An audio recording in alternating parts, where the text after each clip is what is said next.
Speaking of which, it is Smackoff season. It would be great to get somebody from Canada. Let's go to Toronto, Chris. I'll bang a few telephone calls. We'll see how it goes. It's good to have you, Chris. How are you? What's up, Jim? I'm coming to you from the 6th, the city of champions. Listen, Jim, it's Smackoff season, which means there's going to be a lot of Canada disrespect, and I just couldn't let that slide. I mean, listen, I know I'm not in the field yet, but I wanted to let my Canadian brothers know that I get that whether I'm in the field or not, Canadian disrespect won't be allowed up in here no more. So Tyler, Matt, I got your back. We're holding it down. Ontario, Vancouver, Edmonton, I got y'all. Now listen, the reason for the call is this. I, like everyone else, have been watching this Bulls documentary, and the topic on Twitter is who's taking the biggest. Now, before this one, I was going to say was your boy No Tippin, who, by the way, I think is hilarious, who took your rant on quitting seriously. But after watching this one, it's got to be your boy 45.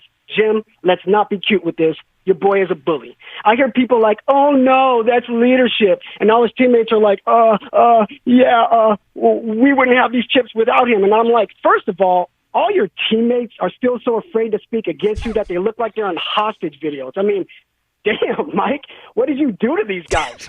Oh, wait, we see what he did to Scotty Burrell. We heard about the fight with Kerr, which, by the way, you see who he's messing with, right, Jim? Oh, he's such a tough guy for messing with Steve freaking Kerr, the second smallest guy on the roster after Randy Brown, who he also didn't want it with. But notice who we don't see him messing with. Stacey King, who, by the way, incredible pod, Jim, especially that Phil Jackson story. Man, that was freaking epic. But, or even back in the day with his boy Oak, who nobody wanted that smoke with. But, Jim, did you also hear that confirmed story that he wouldn't let Horace Grant eat on the plane after he had a bad game? Are you freaking kidding me, Jim?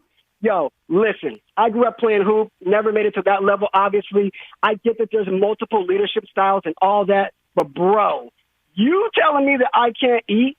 That ain't leadership. That's you asking to get a good old-fashioned, passionate ass whipping. Now, listen, clones, I know I may be losing you guys here because I'm talking sports and not talking about taking dumps or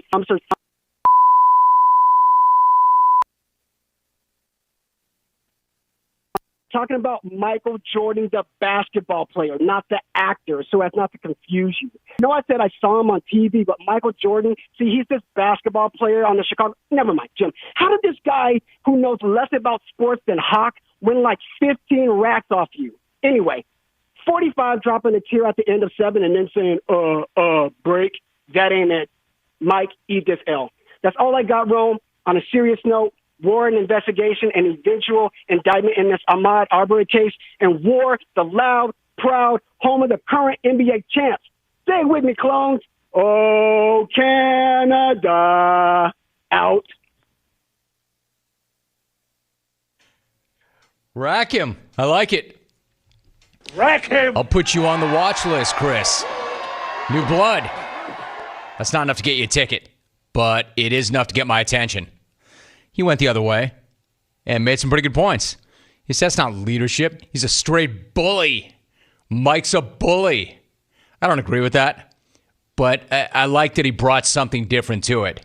You know, he may have killed his last point when he said that thing about Horace Grant where he wouldn't let him eat on the plane if he didn't play well, that's not leadership. That's just being an a-hole. That's not leadership. That's just reason to get your butt kicked.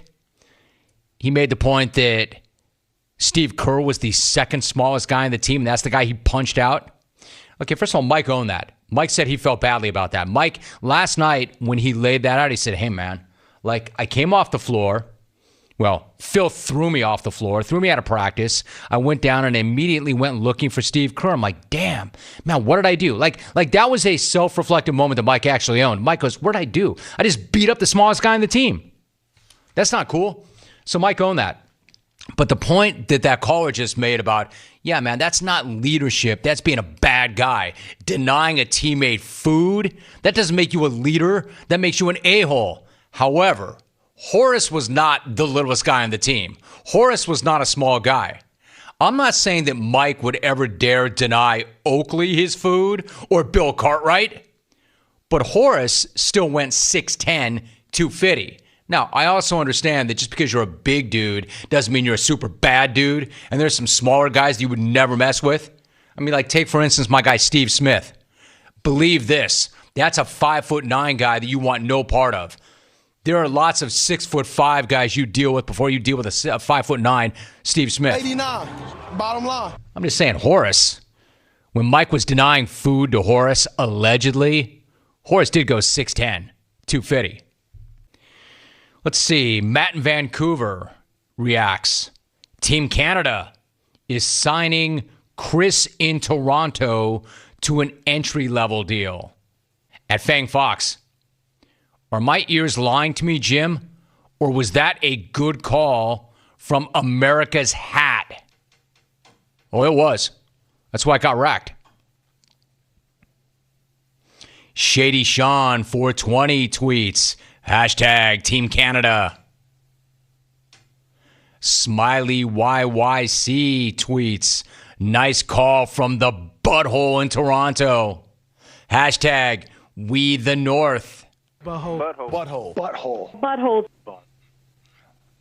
The butthole in Toronto. Non-Toronto dwellers in Canada hate Toronto. But she did hashtag it We the North.